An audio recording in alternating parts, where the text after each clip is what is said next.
All right, welcome to our next technique sequence.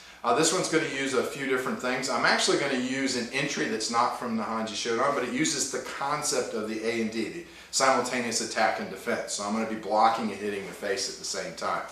On doing that, I'm going to come in and arm drag and get a low strike in there to get them bent over. Okay. Then I'm going to go into an arm bar. So the arm bar is this position. It's the single position again. Remember, positions or postures in kata can stand for many different things. So I'm going to use an arm bar, okay? And then from there, I'm going to continue into showing you how to do the arm bar where you use the legs to finish it up. I'm going to show you a couple options off of this as well. One of them is going into a figure four if they fight you. And I've got a little bonus thing to add for the takedown that's going to work whether you've got somebody resisting you in the arm bar or not. Okay, so Glenn, if you could help me out, sir. We'll walk you through it right now. I'm going to have him throw a hook with his left hand just so I can show this entry and you guys can see it a little bit better. But obviously you could do this on both sides. So when we're sitting here and we're in our fighting position, he comes in, I might see an opportunity to block and strike at the same time.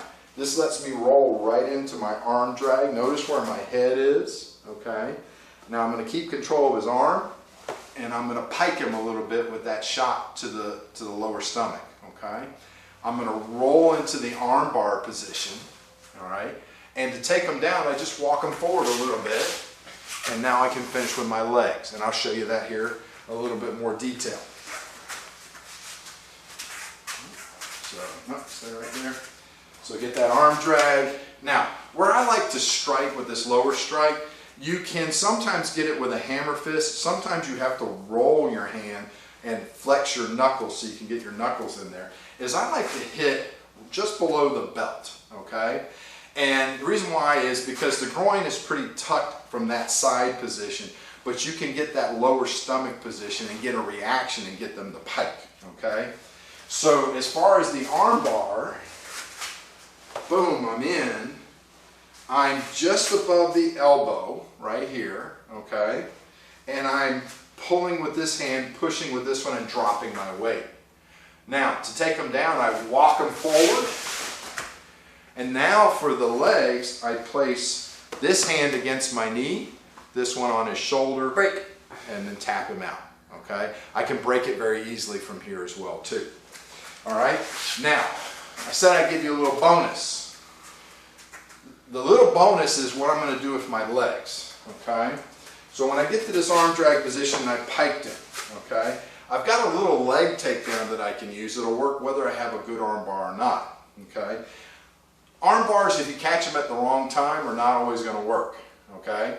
So I always have redundancy, all right? So I think one of the reasons why you don't see this type of arm bar so much in an MMA sporting event is because they're depending on the arm bar. I look at locks often as a way just to move somebody into a position. In this case, it keeps him off to the side, and what I do is I come in and I hook this foot inside his foot, and I just bend and watch what happens. He has to go down. Okay, he doesn't have a choice. When he goes down, I can usually get the arm bar. Okay, so it's in that process of him going down that his mind goes to catching himself, and this arm becomes loose, and I'm able to arm bar. So when I'm here, he's fighting me, I step in, I do this, boom, there's my lock. Now I'm in position for finishing the arm bar in this position. Right. I've got two other options from there, okay? If I've got this arm bar going and he's very strong, or I didn't get it quite right and he stands up on me, I switch into the figure four here. All right. I'm going to let him go because I don't want to hurt his shoulder. Okay. So let me turn you this way. I'm going to turn my back to you for just a second, but you're going to see where the figure four comes in. So he stands up on me. I turn in front of him. I've stayed on his wrist, and I hook him right here. His elbow is tucked into my chest. Now I don't try and take him down with my arms. I use my body. I step back with this leg. That takes him down. All right. Now I can stay in the same position and I can finish him. Or I can be a nasty, mean person on the throw. So once I got him into figure 4, as I step back and turn him, I snatch him and make a C motion, okay?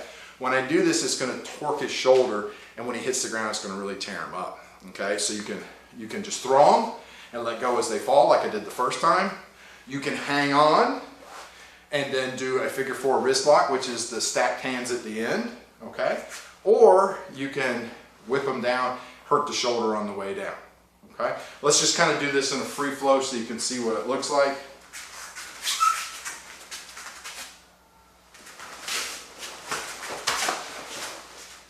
He fights me.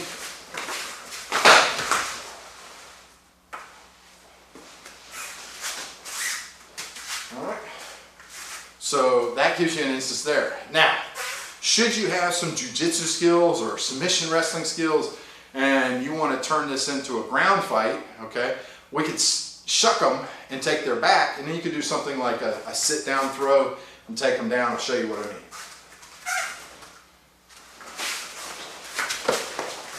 Shuck them, boom. And now I'm in that position here, and I can do a sit-down throw. So as I mentioned a moment ago, I can shuck him into that rear clench position, and then I can set him up for a sit-down throw. That's what I like to call it. All right, so we're here, bam, arm drag on, get the strike in, go for the arm bar. Either I don't like it, or I'm just using as a momentary thing to set up shucking into here. So I've got a good head position. All right, now for the sit-down throw, I'm going to turn this foot, make sure it's pointing in the same direction as his. The other one's going to go behind his foot, okay? And I'm going to move him forward just a little bit here, and we're going to sit down, I'm going to roll on top. So I'm here.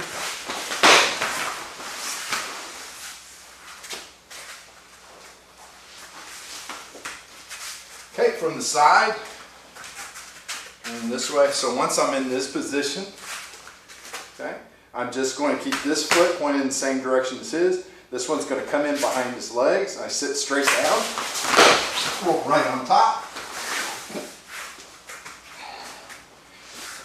And there's my mount position, okay?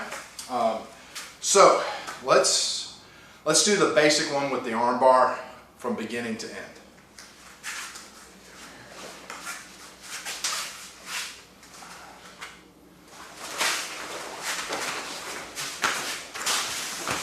And we're there. You're a good sport. Please help us continue to bring you some great videos by subscribing to our channel and sharing our videos.